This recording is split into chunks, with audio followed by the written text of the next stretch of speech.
आज हम ज्ञान और अज्ञान के बारे में चर्चा करेंगे। ज्ञान वो है जिसको मानव को ज्ञान नहीं था, जिस पे प्रति वो अज्ञानी था, जब उसे उसके बारे में मालूम पड़ जाता है और उसे हम ज्ञान कहते हैं। और उस ज्ञान से प्रत्येक मानव ने और ज्ञान प्राप्त करने हुए लगातार प्रगति और उन्नति करता जा रहा है। मगर संसारिक जीवन के अंदर जो भी स्कूल के अंदर नहीं कहा गया उसे हम अनपढ़ कहते हैं, और उसे इस बात का ज्ञान अवश्य है कि वो पढ़ा लिखा नहीं है। मगर जो पढ़ लिख जाता है वो ज्ञानवश अपने आप को ज्ञानी मान लेता है, ये उसकी अज्ञानता बन जाती है। ज्ञानी वो है कि जिसका उससे अभी ज्ञान नहीं हुआ, उस ज्ञान को किससे और किस तरह प्राप्त कर सकता है। लोग लगातार जीवन भर वो ज्ञानी बनते हुए ज्ञान को लेता रहता है, वही असल में ज्ञानी है। और जब भी किसी को ये अपने आप को ज्ञानी मान लेता है, यहाँ से उसकी अज्ञानता आरंभ होती है, अर्थात उसकी प्रोग्रेस और उन्नति वहीं पर रुक जाती है, समाप्त हो जाती है।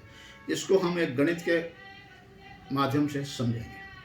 हम सभी ने गणित पढ़ा है, और बालक को जब अंक पढ़ाया जाता है तो उसे 0, 1, 2, 3 ऐसे अंक की पहचान कराई जाती है, और ये बताया जाता है कि 2 1 से बड़ा है, 3 2 और 1 से बड़ा है, और 9 सबसे बड़ा है। और जब इस तरह ज्ञान उस बच्चे को, बालक को हो जाता है, तो फिर उसे जमा और गुणा, मल्टीप्लाई के बारे में पढ़ाया जाता है। और जब उसे 1 जमा 1 बताया जाता है तो उसका आंसर 2 होता है, और जब 1 गुणा 1 सिखाया जाता है तो उसका आंसर 1 होता है। और उस बच्चे का उस समय ज्ञान ये है कि जमा में 2 आ रहा है और 2 1 से बड़ा है, तो उसका ज्ञान वहीं पर जमा में है, फ़ायदा है, लाभ है, और गुणा में नहीं इतना जितना जमा में लाभ है, उसका ज्ञान इतना है। अगर उसने अपने आप को यहीं रोककर अपने आप को ज्ञानी मान लिया तो उसका जीवन सदा जमा में फ़ायदा और गुणा में नुकसान उतना समझकर वो अपने जीवन को वहीं सीमित कर लेगा। पर जब वो बालक को अगले पड़ाव पे लिया जाता है तो उसे 2 और 2 में जमा पढ़ाया कर जाता है, और 2 से 2 गुणा कहा जाता है, तो दोनों का आंसर जब 4 आता है तो उसका ज्ञान जो है जमा और गुणा दोनों बराबर हैं, उसका ज्ञान यहाँ हो जाता है।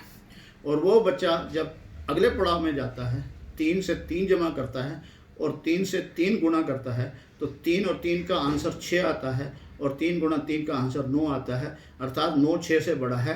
जो उसका पहली कक्षा में पहले स्थान पर जो ज्ञान था, उसके बिल्कुल विपरीत जो है तीसरी कक्षा में पहुँचते हुए उसका ज्ञान बदल जाता है।